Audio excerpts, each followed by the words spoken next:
Zoom TV. On reste en Afrique, le départ des militaires français. Il en est également question au Niger. Et la surprise, c'est que la France discute avec la junte au pouvoir. Une partie des 1500 soldats français pourraient quitter le pays. Un changement de pied pour Paris qui, jusqu'à présent, refusait d'en entendre parler. Sébastien Lebelzik, comment expliquer ce changement de cap ? Eh bien parce que depuis le 26 juillet et la chute en fait du président Bazoum, les militaires français sont tout simplement confinés dans leur base à Niamey, Oualam et à Yorou, à la frontière du Mali. Depuis un mois en fait, Bonjour ou bonsoir chers téléspectateurs de Zoom TV. Dans cette vidéo, nous allons parler aujourd'hui de la situation qui s'est produite récemment au Niger dans ces derniers jours. Nous allons surtout parler des actes barbares commis par la France au Niger, des armes découvertes au Niger, tout un arsenal de guerre de la France caché pour déstabiliser les nouvelles autorités du Niger, en l'occurrence le général Tchani. Alors, disons le net, en tout cas, la situation qui s'est produite récemment au Niger, moi je dois dire que la France, en disant qu'elle a vraiment totalement quitté les bases qu'elle occupait au Niger, les gens pensaient que la France est partie. Mais loin de là, la France est partie, mais en cachant des armes derrière pour déstabiliser. Donc c'est pour dire que c'est un complot qui était planifié depuis très longtemps. C'était un complot planifié, organisé, caché, en attendant le bon moment pour frapper le régime militaire de Niamey. En tout cas, moi, c'est quelque chose qui ne m'a pas surpris. C'est quelque chose qui ne m'a pas surpris de voir après des armes que la France a fait exprès de laisser au Niger pour revenir le bon moment. Peut-être même en collaboration avec certains militaires ou bien avec même des activistes ou bien même avec la société civile. Parce que c'est comme ça que la France procède. La France se sentait humiliée au Niger.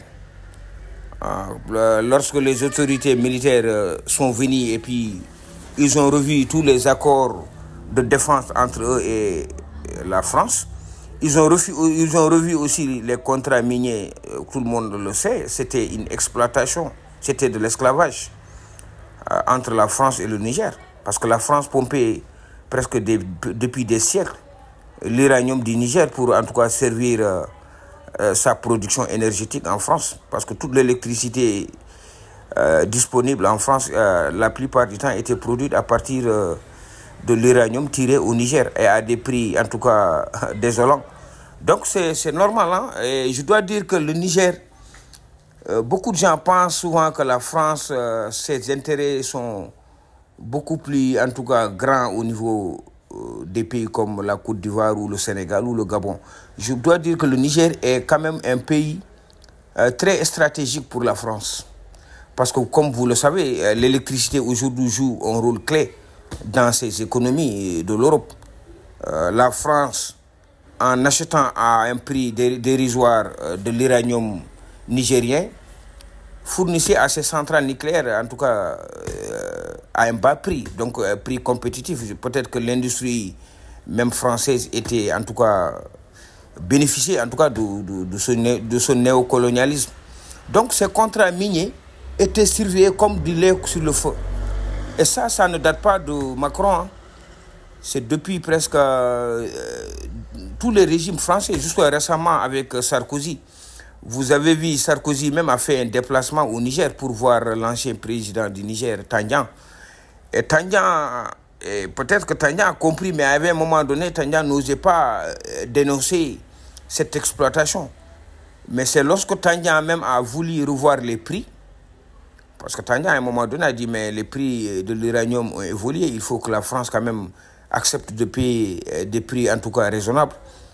Mais ce que les Français ont fait, ils ont attendu jusqu'à ce que Tandian a voulu faire un troisième mandat pour faire le lynchage médiatique, comme ils sont en train actuellement de le faire à Macky Sall. Les Français, dès qu'ils te demandent quelque chose, de les obéir, si tu es un chef d'État francophone, ils te demandent un service, ou bien ils demandent en tout cas, dit au président de fermer les yeux sur une certaine exploitation. Dès que tu refuses, ils peuvent se calmer, ils ne disent rien. Mais dès que ton mandat, il te reste 3 mois ou bien 1 mois, vous savez, il y a RFI, France 24, ils commencent maintenant à à vraiment te faire la pression avec un lynchage médiatique hors pair. Ils l'ont fait avec Mamadou Tandian, pour que Mamadou Tandian, pour pousser les Nigériens à se révolter, que Mamadou Tandian ne doit pas faire un troisième mandat. Ils l'ont fait aussi récemment avec Macky Sall. Parce que Macky Sall, peut-être, il y a un moment donné, ce qu'il voulait sur les contrats pétroliers. Il y a Total qui est venu au Sénégal, qui a gagné un contrat et qui n'a pas trouvé, qui a perdu presque 75 milliards de francs CFA. Et la France encore demande de plus encore que le Sénégal puisse lui donner encore un nouveau bloc. Et ce que Macky Sall a dit, non, qu'on ne peut pas encore donner un autre bloc parce que le code pétrolier a été changé. Donc il y a cette dent et puis l'autre dent aussi, c'est parce que Macky Sall aussi a été voir comme un négociateur au niveau de Poutine, demander que l'Afrique ait une voix au niveau du G20, parce que la France, ça ne l'arrange pas que l'Afrique soit représentée dans les instances internationales, que ce soit aux Nations Unies ou bien que ce soit dans des sommets comme le G7, le G20, parce que la France, sa puissance ne se repose que sur ses colonies. Il faut que la France vienne parler au nom de toute l'Afrique pour que le monde la considère comme en tout cas une puissance aujourd'hui qui compte dans le monde. Mais dès que la France perd les colonies qui restent dans l'Union européenne, sa voix en tout cas n'a aucun sens. Donc je comprends, c'est pourquoi je dis la France n'a que ses intérêts. Voilà, donc comme je le disais tantôt, l'uranium en tout cas aujourd'hui est un minerai stratégique pour la France et la France ne peut pas s'en passer. Vous avez aujourd'hui la France a une économie qui est en déclin, en chute libre, avec pratiquement aujourd'hui avec plus de 3 000 milliards d'euros de dettes. Si la France aujourd'hui doit aller dans d'autres pays se ravitailler en uranium pour faire tourner ses centrales, ça ne sera pas du tout compétitif pour leur économie. Donc il fallait à tout prix en tout cas mettre la main sur le Niger. Et maintenant pour mettre la main sur le Niger, il fallait voir un candidat qui les est favorable. Et c'était Bazoum. Parce que Bazoum n'osait pas du tout dénoncer non seulement les contrats d'uranium, et le donner encore beaucoup plus de favoritisme.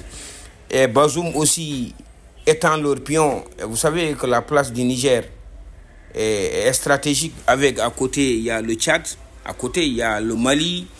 Donc le Niger en tout cas c'est le nœud central en tout cas dans le Sahel. Donc les Français, c'était important pour eux de mettre la main sur le dirigeant du Niger pour pouvoir contrôler non seulement ou bien neutraliser les pays comme le Mali ou bien le Niger ou bien le Burkina Faso et aussi le Tchad. Donc tout ça, je pense qu'aujourd'hui la France a beaucoup perdu au niveau du Niger.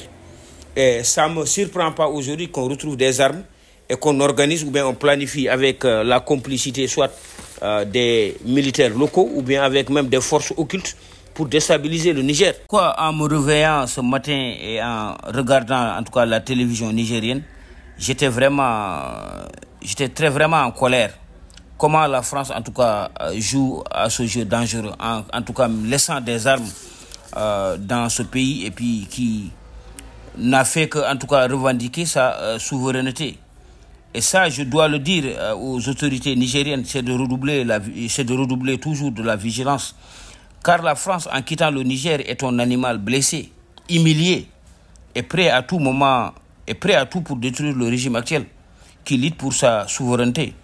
Et ceci aussi est valable pour le Mali, que les gens doivent en tout cas avoir plus de vigilance. Le Mali comme le Burkina Faso. La France n'a jamais voulu que les pays africains prennent leur indépendance et leur souveraineté. Zoom TV.